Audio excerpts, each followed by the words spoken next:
Hi, this is Zachary and Elizabeth, and thanks for tuning in to Simply Enough. If you're liking our podcast, we'd love it if you'd share with your friends and family. And then rate and review to raise our visibility and spread the message of enoughness. We love you, and remember, you are simply enough. Just as you are. Period. Welcome to Simply Enough, where we celebrate you. Because you are enough. Just as you are. Period. What you're talking about is somebody else narrating your story, writing their story about you. Well, who's the narrator? Who's the playwright? And if somebody were to walk into a 10-second clip of our life, they are going to get a fragmented understanding of who we are. In placing the power in somebody else's hand because of what they think of you, they're writing your narrative. I can't take on every battle and try to control every little moment so that people have a perception of me that matches how I see myself. And you just got to be yourself. With that authenticity, that sense of security, and with that sense of security, that sense of enoughness. And then nothing becomes a battle at that point. It's no longer a battle. It's just a showing up of selves and just seeing if the selves fit.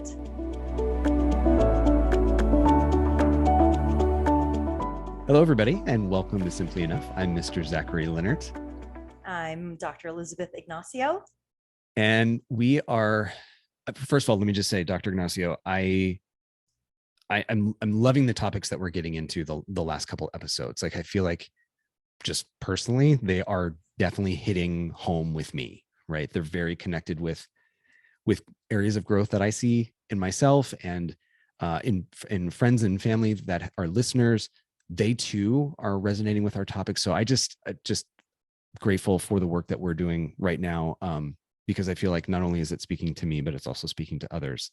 With that in mind, I have to say, over the weekend, as I was looking at our current episode, the episode in which you talked about, you were sharing with an individual who decided that he wanted to give you your own nickname, as if that was his decision that he could make. And he just wasn't getting it. I was thinking about your story and then how you said, and then I asked, like, how did you do that? How did you step into that place of standing your ground and saying, no, this is my name. That is not my nickname. Love that nickname for other people, just not for me. But you were pushed to a point where your response was to call him a dick, right? And I was thinking about how you said, upon reflection, you don't think it went well. Not call him a dick. I just Right. called him Dick. Dick. Sorry. Yes. That's my nickname. I'll take that out. Yeah. Yes. Hey, Dick. You're right. Thank you for that clarification. So then I was thinking of, he walked away potentially with an impression of you. And I had a conversation last week with a colleague that did not go well. And upon thinking about it over the weekend and also listening to our podcast, was heavy-hearted, knowing that this person I thought was misaligned in their understanding of me and my understanding of myself. And I didn't like that feeling. It was really gross. It was a gross, icky feeling of like, that's not who I am. And you see me that way. And I'm trying to tell you that's not who I am, but it's actually making it worse. Continuing, I would say for those of us, and I'm going to put myself in that camp of who are moving from doormat to standing up, right? Not being assertive in terms of taking a step forward, but just standing up and holding space for themselves, casting themselves as the leading player in their own life story, and also finding the confidence to do that, or seeing confidence as like joy, a state of being that helps you through the successes and failures, quote unquote, of the times when you learn to stand your ground and be yourself and live into your life story. There are going to be moments where somebody is going to walk away and not see you. And that feels icky. And then I know, because we were talking about comfort and discomfort, it is more comfortable for me to be like, oh, I don't want that to happen. So I'm just going to go back to being a doormat. Because not only did I try to stand my ground, but then it didn't go well. And now this person sees me in a certain way. This is all super uncomfortable. I don't like this. I'm going to get off stage and I'm just going to go back to doing what I know and what I feel is comfortable, so as to not run the risk of somebody seeing me differently than I see myself. So that's where I was living this weekend. that's what I wanted to bring up today. That's what I wanted to share with you. And I just I want to talk through that with you. And I'm sure there are other people similarly who are wrestling with this. Okay. So I'm just going to stop there.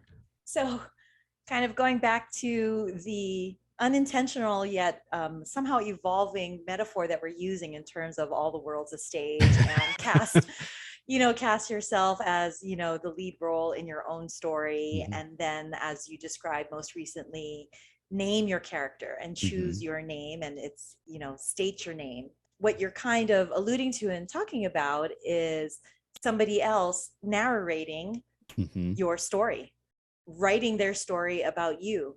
And we talked about somebody playing the lead role in your life story instead of yourself. Well, now we're talking about, well, who's the narrator? Who's the playwright? In placing the power in somebody else's hands because of what they think of you, they're writing your own Mm-hmm. script. They're writing your narrative. If you self-reflect and feel that you weren't your best self or truest self, and that moment didn't serve you, then go back and explain yourself and defend Mm-hmm. yourself if you feel that that wasn't your best self and it didn't serve you and you were actually biting your nose to spite your face. But if you look at the entire narrative, and so for example, with that industry rep who kept pushing me and pushing me and pushing me, and I finally stood my ground, could I have been more charming and more gracious?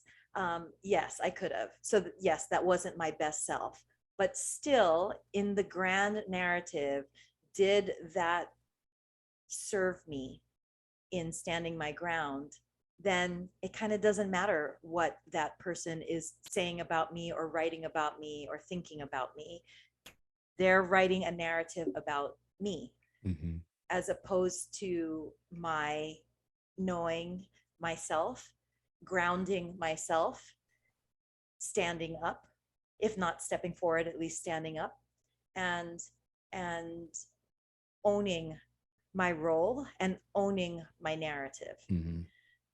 That's where, the saying, don't assume because it makes an ass out of you and me. That's again where we have to gain the sense of being comfortable and secure in who we are. Assumptions are really, really harmful, and more often than not, they're equally true and equally wrong, but sometimes they're completely wrong. Mm-hmm. And there's a story that I will never forget from when I was a college student, and I had come back in between my sophomore and my junior year. Mm-hmm. And my sophomore year in college was uh, quite difficult for multiple reasons that I honestly don't have the strength to share right now. But just suffice it to say that my sophomore year was a really, really difficult year in college. And it was a breaking point, if you will. And so the summer after, I was back at home, having survived, and literally that's what it felt like, was that I survived sophomore year. I didn't thrive, and I just survived it. And I was down in downtown Honolulu, and I was it was in the middle of the day, and I was waiting to cross the street, and the mother of one of my high school friends, she came up to me, and I was like, oh, hi auntie, how are you? And she was like, oh, what are you doing back? And small talk. And I remember her just off the cuff when I was saying, oh, I'm back in town, and I'm doing this this volunteer work and blah blah blah blah, and so that's what I'm doing to keep myself busy. And she said and so then I asked about her daughter, and I said, how's so and so doing? And you know the mom said, oh well, she's doing this, and she's trying to get into this, and but you wouldn't understand because you were born with a silver spoon and everything works out for you. I will never forget that. It actually still hurts me to say this, to recount this story, because that was such an assumption on her part about, just because somebody seems seemingly successful, you have no idea what they've been through to get to what you yourself are coveting and assuming about that success. Born with a silver spoon. Are you kidding? I'm an immigrant. We moved here from the Philippines. Yes, I went to a private school, and in elementary, it was a all-girl private school, and we wore uniforms. But to save money for second grade, my parents bought the uniforms, but purposely bought the uniforms in a much, much larger size. So the skirts were past my knees, and I looked ridiculous. And when you see like the class pictures, and I have like, these humongous uniforms on, I looked ridiculous, and I felt very, very self-conscious. And to save money, the reason why they were bought large is so that I could wear them throughout my elementary. So of course, they're too big in second grade. And by sixth grade, now I have the shortest skirts, and my white crispy uniform shirts are now yellowed with armpit stains,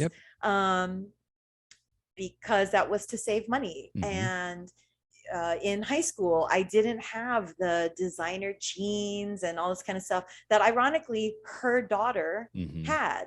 So this mother is assuming so much about me because she sees what she thinks is achievements and successes, and she thinks that came, as she said, always works out for me or comes easy to me. And that was such a wrong assumption. And she didn't know, and she doesn't know. And the bottom line is, why should I therefore care? Because she doesn't care to know that about me, to know anything beyond that about me. And so I don't like her. And if I don't like her, why will I try so hard to get somebody to understand me that I myself don't even like? Now, in this situation that you're talking about, you like this person that you're having this conversation with, so you don't want her to have this misperception about you. And if that's the case, especially because you feel that perhaps you were not representing your best self, then that's the only thing to clear up. And whether or not she understands or receives that and believes that, once you correct her, that's on her.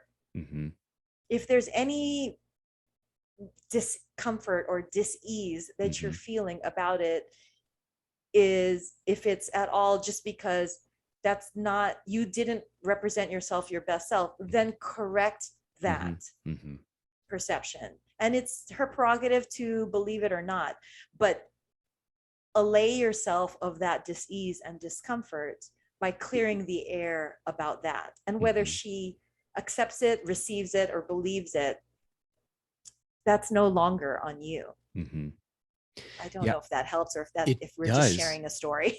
No, sorry. Well, that story is very powerful for a lot of reasons. The first is just in its lasting effect, right? I mean, it's clearly something that stuck with you. You remember to this day. That just shows the power of assumptions that are made about us, and how we don't, even if we liberate ourselves from an emotional reaction to it, we don't really forget them. Like her, don't like her. This is still a salient moment in your life that also was transformative in the way that you are going to see others or interact with others, and also with yourself. Like, I'm going to kind of split the world into the camp of, do I care or do I not care?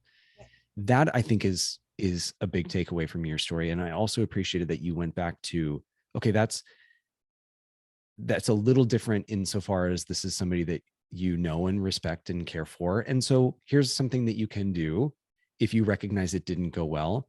You're obviously not going to win over that mom.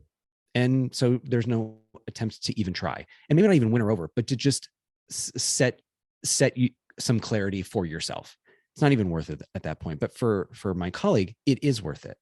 But there's only so much we can do in controlling others, which ultimately I think is partially part of this, which is we can't control that. And if somebody were to walk into a 10-second clip of our life, then they are going to get a fragmented understanding of who we are.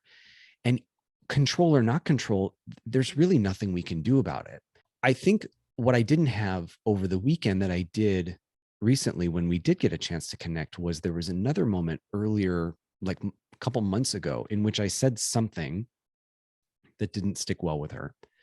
And so at the end of the call, we're trying to get ourselves back on course together and work together. It was a beautiful call. I said, is there anything left unsettling for you? Because I felt like I had said what I needed to say, right? Is there anything else left unsettling? And she said, yes, actually, there's something that you said that I wanted to bring up and just see if you had any thoughts. And it was such a small moment, right? It was like, to me, I had let it go. It had obviously stuck with her. When we finished the call, at first, that part of me, that sense of justice was like, are you kidding me? Like, even a turn of phrase can just derail our relationship. And then I don't know about it because it never comes back to me. And then there was something liberating of like, well, I can't, if that's what I'm up against, then why care so much? Like if the relationship can come down to a turn of phrase, I can't take on every battle that way and try to control every little moment so that people have, even the people I care about, have a perception of me that matches how I see myself. Then there's a liberation of like, okay, then you just got to be yourself. Right. You just got to be yourself. And that's how you're casting yourself in the lead role of your story. And in fairness, just as devil's advocate for the other person on the end of that conversation of yours, what you might have felt was a small moment. Sure. And you might have come away with, well, that was just so small that I cannot walk on eggshells. Mm-hmm. And so this perhaps isn't a right fit. Totally your prerogative. And on the flip side, her prerogative could be like, well, it may seem small, but it really matters, a lot to me. So I am going to cast myself in my own lead role of my own story. And I'm going to state what is important to me. And Zachary will either receive it and do something with that. And what he does with it might not please me, but I stood my ground, so I know that I showed up authentically. So that's where you both are showing up in your own stories. And if the stories meet and jive and move forward, great. And if not, there's still at least an authenticity to it. And hopefully with that authenticity, even a grace in just recognizing, okay, well, we both showed up and it wasn't a fit. And so we're going to move out of this fitting room because the clothes didn't fit, and it's again, casting yourself in the lead role where you get to decide, and she got to decide in her life of what matters to me and how is this serving me, and have I used my voice, and have I spoken my truth? That's where authenticity comes. And with that authenticity, that sense of security, and with that sense of security, that sense of enoughness. And then nothing becomes a battle at that point. It's no longer a battle. It's just a showing up of selves and just seeing if the selves fit. Now, if there's discomfort because one didn't show up as their best self, then that's the, hey, can we have another conversation? Because, I just realized that, when I called you Dick, I probably should have just kindly instead said, it would have been better for me graciously to be like, I'm really not liking how you're pushing the nickname on me. So, there's just a better way about it. But if in my reflection of how I handle that, I think to myself and I own my thought process of, nope, I weighed it all. And in the grand scheme of things, putting any more weight and using any more brain cells on this as to whether or not I showed up and I could have shown up better isn't worth it, because you know what was most important was that I stand my ground and claim my name and claim my identity. So it's not worth it to me to put any more energy or brain cells on this. Okay, there's the story, there's the narrative. On a lighter note, let me say, I have another story of how I have a friend who's a patient who's also married to a friend who's also a patient, and have known me for years.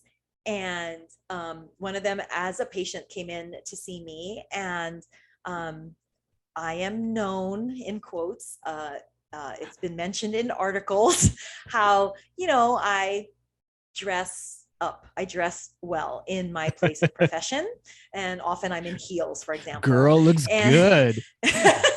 I'm not saying I look good. It's just commenting what I wear. Good. Whether I look good in it or not is a different story. But that I have a put together look kind of thing, which ironically, actually, I will also say this as a disclaimer.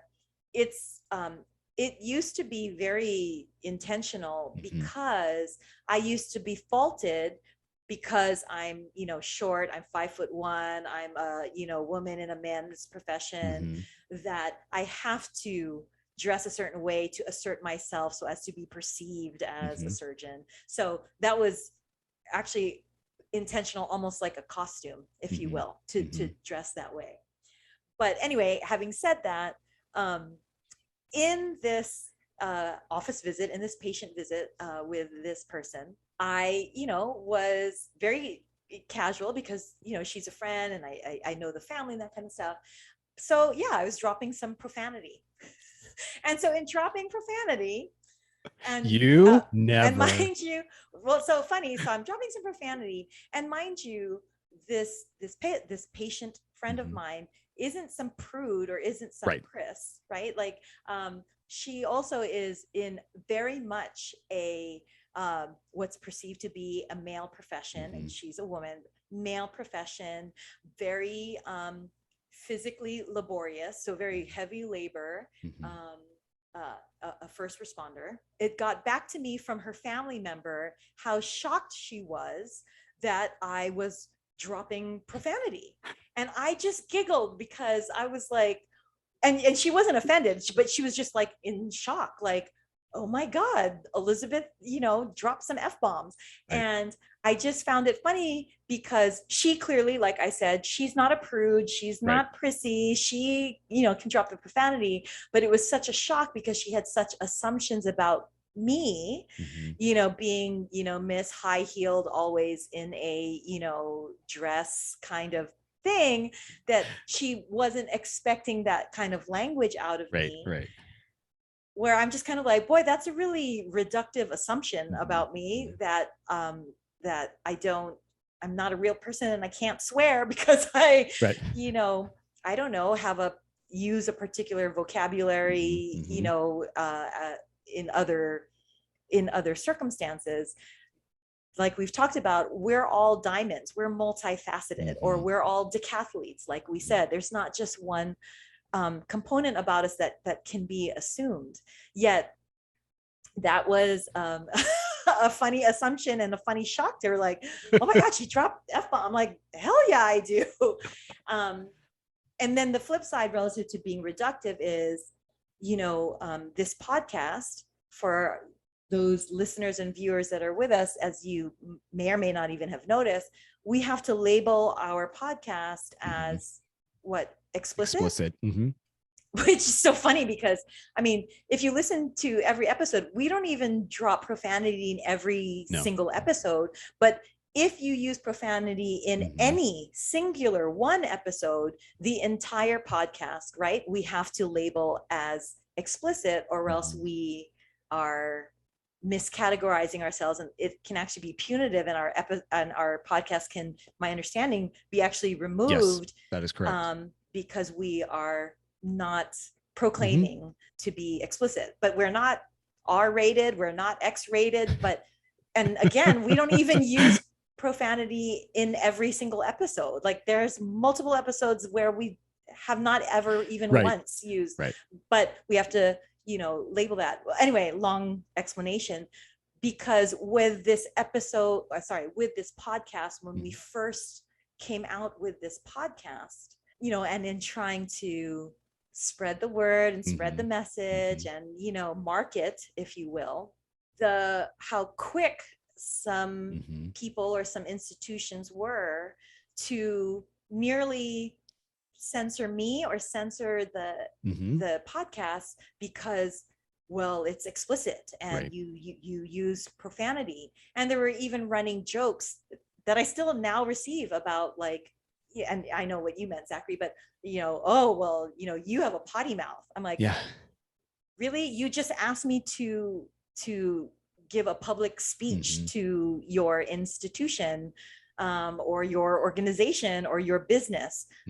But now I'm being reduced to the assumption that the only thing that comes out of my mouth is profanity and nothing of value else comes out of my mouth. It's just, that's why we can't just keep battling other people's assumptions. Or if we are, let's write our own narrative, and even choosing, is this battle worth it? Yeah.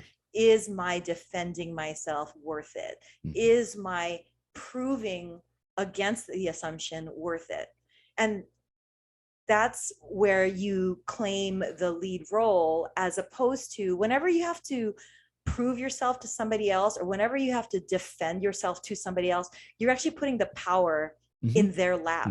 Because now you are serving the supporting role where you are having to defend yourself because of what they think, or you have to prove yourself because of what they think.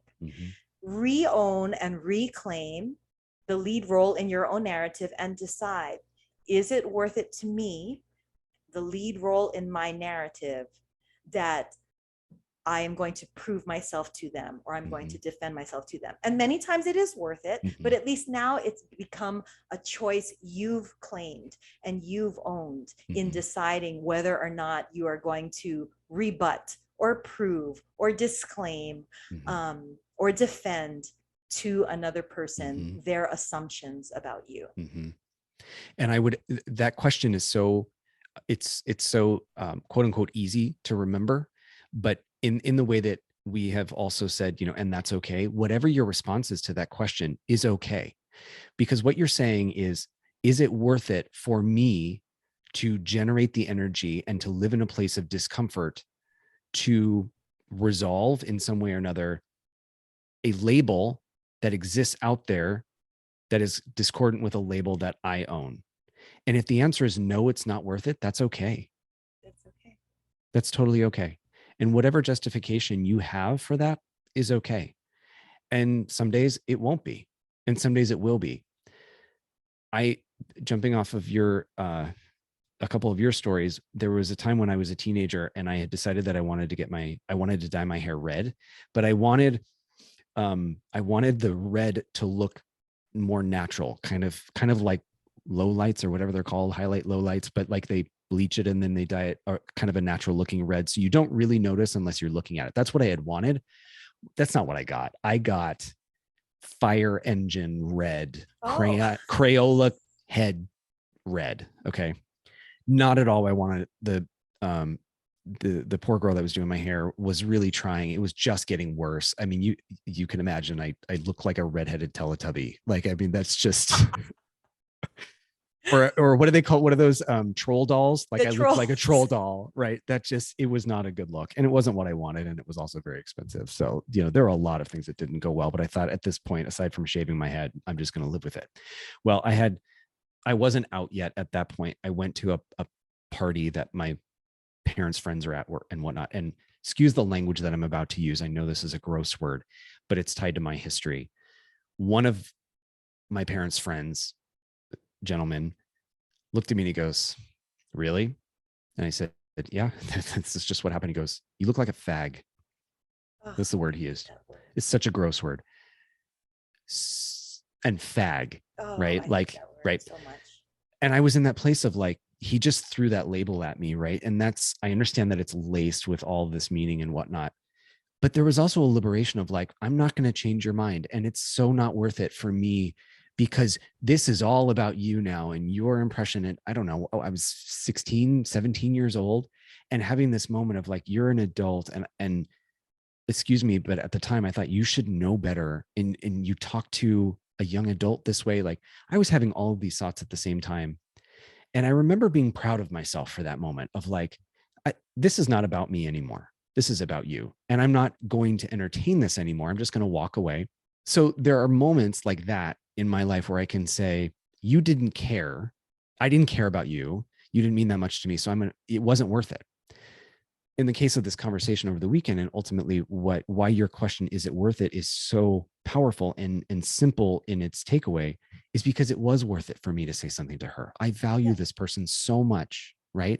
And I value our personal relationship and our professional relationship, and I value it enough that I'm going to step into a place of discomfort for myself. And I know that for me, that meant, okay, I have to have a tough conversation and I have to live in this icky place with her where we don't like these these conversations where, you say what you were feeling and then maybe you have to say what the other person did that and how you respond. I'm better with being comfortable in the discomfort. Certainly as a school leader, I had to have lots of those conversations, but I did make the choice to say, yes, it is worth it. But by Friday or Saturday, I didn't. And I was living in that icky place. So thank you for saying that. Is it worth it? I think our listeners, as they are learning to stand their ground and live in a place that is truly serving themselves, that will help them feel like when an interaction maybe doesn't go well with somebody, or they're stepping on stage and the story becomes about somebody else, you don't have to take on everything. You don't have to take on every moment. You don't have to attend every argument you're invited to. Right? And another, like we've talked about, a catchphrase that we often say is it though? Because that way we can really sit and examine, our thoughts, our beliefs, especially the itty bitty shitty committee in our heads. Like, you're useless, you're worthless, you're a mistake. Am I though? Is it though? But the other flip side, or not a flip side, but another question that has been a tool that I've found to be very useful when I coach myself is either, is it worth it? Or another way to say that is, how does this serve me? Mm-hmm. And that applies whether it's friendships, relationships, food. Mm-hmm. How does this chocolate chip cookie really serve me? Mm-hmm. Like we talked about in the last episode, comfort food, really, this burger, shake, and fries, is it comforting? Is it though? How does it serve me? Mm-hmm. And that's where we can start observing and being objective, so that the uncomfortable emotions can be something we can sit through and work through, and then work beyond. And then especially when we're talking about other people, whether they are making assumptions about you or even honestly throwing shit at you. Yep. I'm just going to name it because that was shit. What, that was your uncle? What it was a friend of my parents. Okay. That was shit. Well, same thing. So just like when we ask ourselves, is it though? And also, how does this serve me? Is it working for me? Also, when somebody throws shit at you or to you, makes assumptions about you, you don't have to wrestle it to the ground. You don't have to hug it. You don't have to cuddle with it. You don't have to nuzzle it. You don't have to kiss it. You just drop the shit and you step over it and keep walking. I'm sorry, I'm super fired up because I don't like names like that. I don't like such vitriol, and it's just so hurtful. And we grew up with that like little sing-song saying of, sticks and stones may break my bones, but words never hurt me. Actually, words do hurt. Oh yeah. Until we ourselves, by writing our own narrative, take the power out of those words. So that's why I'm a little bit fired up, and that's why I'm just saying it as it is, which is somebody hurls shit at you, You don't have to hug it, nuzzle it, cuddle with it, kiss it, fix it. Just drop it and step over it and keep walking, because it doesn't serve you. Yeah, I when you throw out the question of is it worth it, what is implied in that statement is it worth it to me? And Right. the other question that you threw out there is how does this serve me? Is it just by asking that question, you put yourself back center stage, right? You then you look inward and you say, is it worth it to me? Does it serve me? Not about the other person, right? And I think that if we're really talking about casting ourselves in the leading role, and we're looking at coming from a state of being of confidence, I need to always check in with myself. And there are going to be moments that go well in my mind and ones that don't go well. But as long as I'm checking in with myself, then I can let go of those times when it isn't worth it. Then I'm like, it's okay. And then I also think that I am more able to withstand some of that vitriol, some of those really just disgusting words or labels that people will throw at you. So you're right. They really don't bother you. I know I've very close female friends who are the target of the word bitch, and that word just becomes laced with the person that's throwing it at these powerful, wonderful women. That's just laced with judgment and all this like disgustingness. And for some of them, it really does bother them, and it hurts them, and understandably, because that's just such a gross word, and particularly in the way that it's used. And I have one particular friend who she's been called that so many times, and she's like, it doesn't bother me because that's not how I see myself. And I just see that as a way, I think all of us have had words thrown at us, or experiences in which we recognize that somebody has characterized us in a way that is so grossly different from how we see ourselves, and then used loaded language to just weaponize their opinion. And what I think you're offering all of us today is a really tangible way to protect yourself from it becoming about the other person. And it's not even about protecting, because again, even the word protecting makes the power on the aggressor. If one can stand in a place of self-compassion and self-assuredness, then again, it's not about having to defend, prove, or even protect from somebody else. Yeah, whether it's vitriol in terms of a label, a slur against you, or even an assumption or a complaint about you, like a laundry list of, well, you don't do this and you don't do that and you don't do this and you don't do that.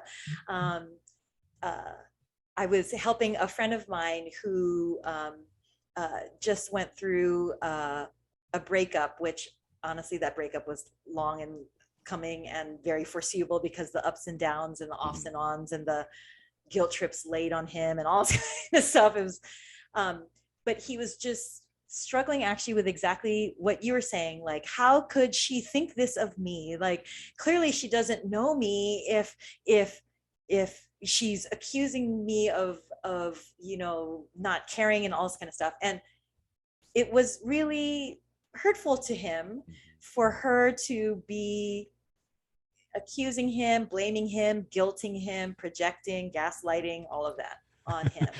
And I just said, I was about to say his name, sorry. I just said, but you know who you are, and you know what you give, and you know what you bring to the table. How long are you going to defend yourself against this? And how long are you going to have to prove yourself to her? And for every laundry list against her, or every laundry list she holds against you, you're going to laundry list all that you do for her. How long are you going to be doing this?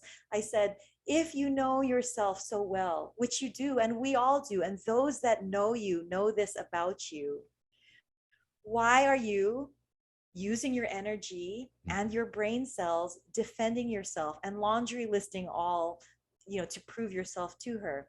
If somebody were to come up to you and vehemently claim 2 + 2 = 5, Zachary, 2 + 2 = 5 and go nuts on you about how 2 + 2 = 5. And you're so wrong. Don't you see? 2 + 2 = 5. Are you really going to debate and laundry list the mathematics as to why 2 + 2 = 4? No, you're just going to realize I'm not going to engage. This is not my battle to not only win, but participate in. Right. And at the end of the day, for someone who knows you so little or cherishes you so little, is it worth it to you? And how would engaging in this serve you? Then from a place of at least self-compassion, but hopefully even from a place of confidence, one can disengage and recognize what matters and what is worth it and how does it serve. And I also want to clarify, because of course I cringe a little bit every time, even though they were my own words, when I say, how does this serve you? Again, it's not about being selfish though, because it's not about how can this friend serve me and do this for me. It's not that, but objectively, how does the friendship serve you? Meaning, do you feel your best self in this friendship? Do you, as your best self, want to be there for this other person because you feel good when you are there for this person?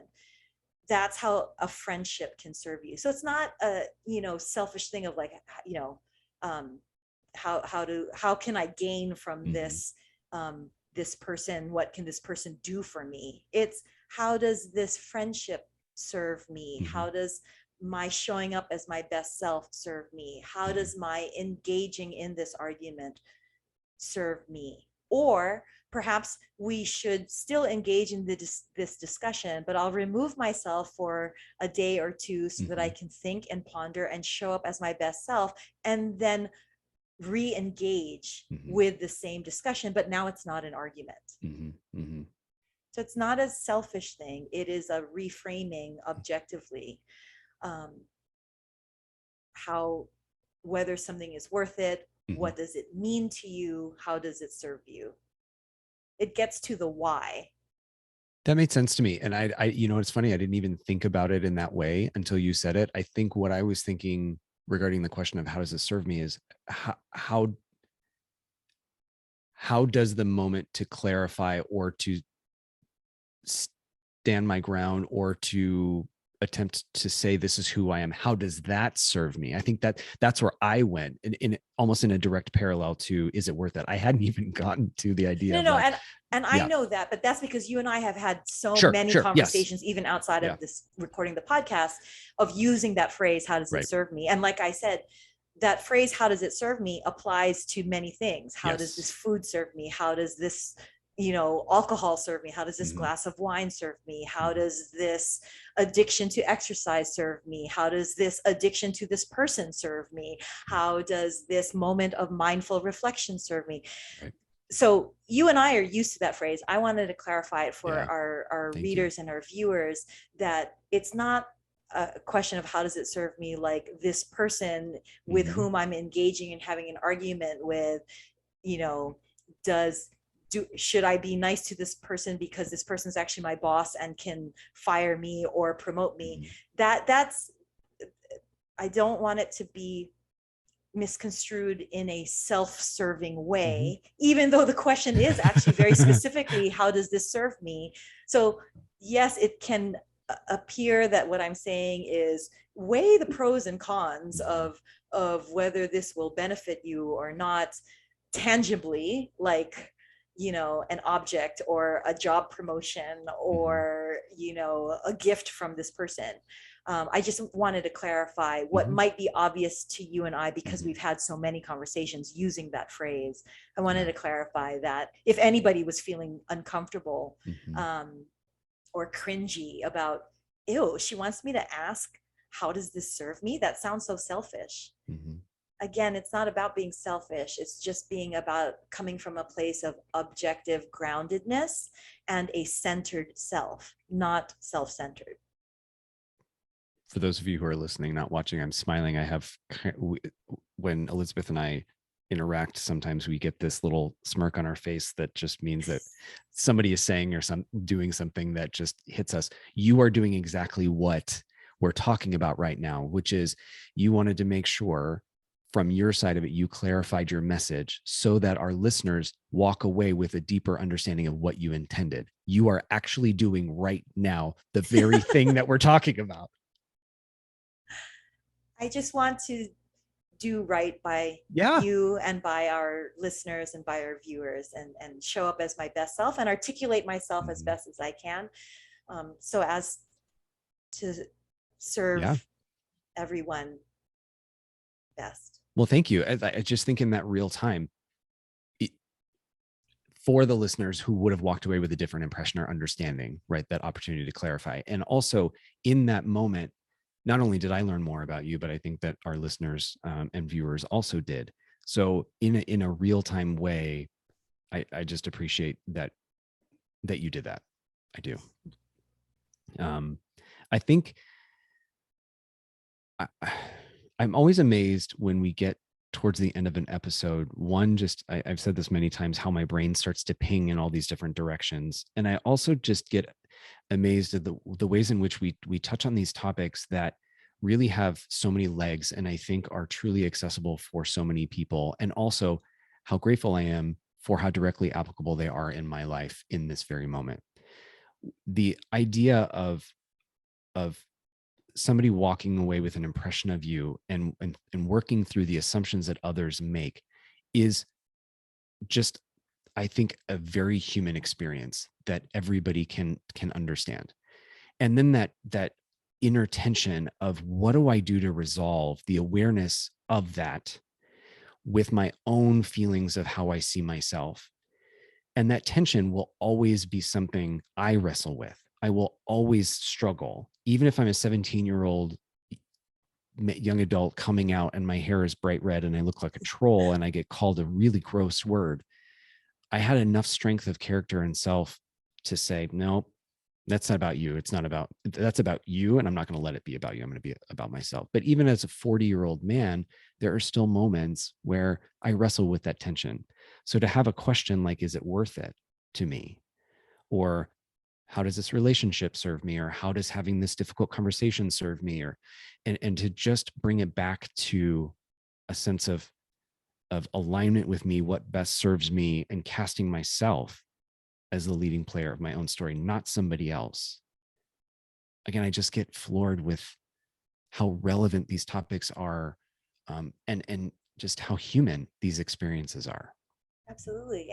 And all we can do is show up as our best authentic self, and whatever comes from that, and we've said this in previous episodes, whatever comes from showing up as one's best authentic self, whatever outcome from that at least is real as a reaction to your showing up as your best authentic self. Really briefly, and I know we have to go, but looking at, for example, Gracie and her applications to colleges, and she filled out her essays for her applications, and it was very, very personal and very singular to her and her life and her perspective. So her essays were very Gracie, and she got some feedback as to not using those essays at all, and how she really should go in a different direction. And she really debated with herself about whether or not to use those essays. And we talked about it, and she came to the conclusion of, these essays are very me, and because they're very me, I'm going to use them, and either a college is going to read them and want me because this is me, or read them and not want me, but it's me. So that way, it's actually a self-selection process, or a weeding out process, not just for the college deciding who to choose, but it's automatic, where that wouldn't be a great fit for Gracie. So her choice, despite and against some advice that she had received, to stick with the essays that were very personal and very singularly, individually, authentically her, worked for her, because she knew that the college wanted her for her and not for some objectification of her, for some image of her. It was truly her. Right. I'm going to pause because if you want me to take this next thing that I'm going to say out, it's a really easy chunk that I can just take out. So when we get to the end of it, you just let me know. I hope I'm not speaking out of turn, but another piece of that process, the college application process that you have shared with me that I think also speaks to what we're talking about today is the idea that you are the same person before you receive the decision that you are after. So going into this conversation that I had with a colleague this morning, I was the same person. I was stepping into a place of trying to clarify for her, but I was still the same person. In choosing not to, I was still the same person. And yes, I'm showing up as my best self, but in a way that also liberates any kind of tether to that other person's, because that other person's impression, because I'm still who I am, regardless of what other decision or opinion or impression somebody has of me after that moment. I'm still the same person. Yes. Yeah. Okay. Any last thoughts as we wrap up today's episode? This is actually related to all episodes, which is thank you so much to our listeners and our viewers, not only for listening and viewing, which we're so grateful, but honestly, we're so grateful for the feedback that we're getting and for you reaching out, sharing your stories, asking questions, posing questions, critiquing. We're just grateful for the engagement, because relative to, showing up authentically, Zachary and I are all in, and this really matters a lot to us that we're doing this. It's truly a passion project and a labor of love, and we're really bearing ourselves and bearing our souls to you and sharing some stories that we haven't really I haven't articulated or voiced. And we've created a safe space for the two of us, but with you listening and viewing and engaging with us, you are part of that safe space. So I just have to say, we're so grateful to you. And Zachary, I'm grateful to you for this safe space that we've created and fostered even beyond the podcast. Amen. Amen. Have a great week, everybody. Thank you for being a part of our Simply Enough family. You are simply enough just as you are. Period. Love you, everybody. Bye.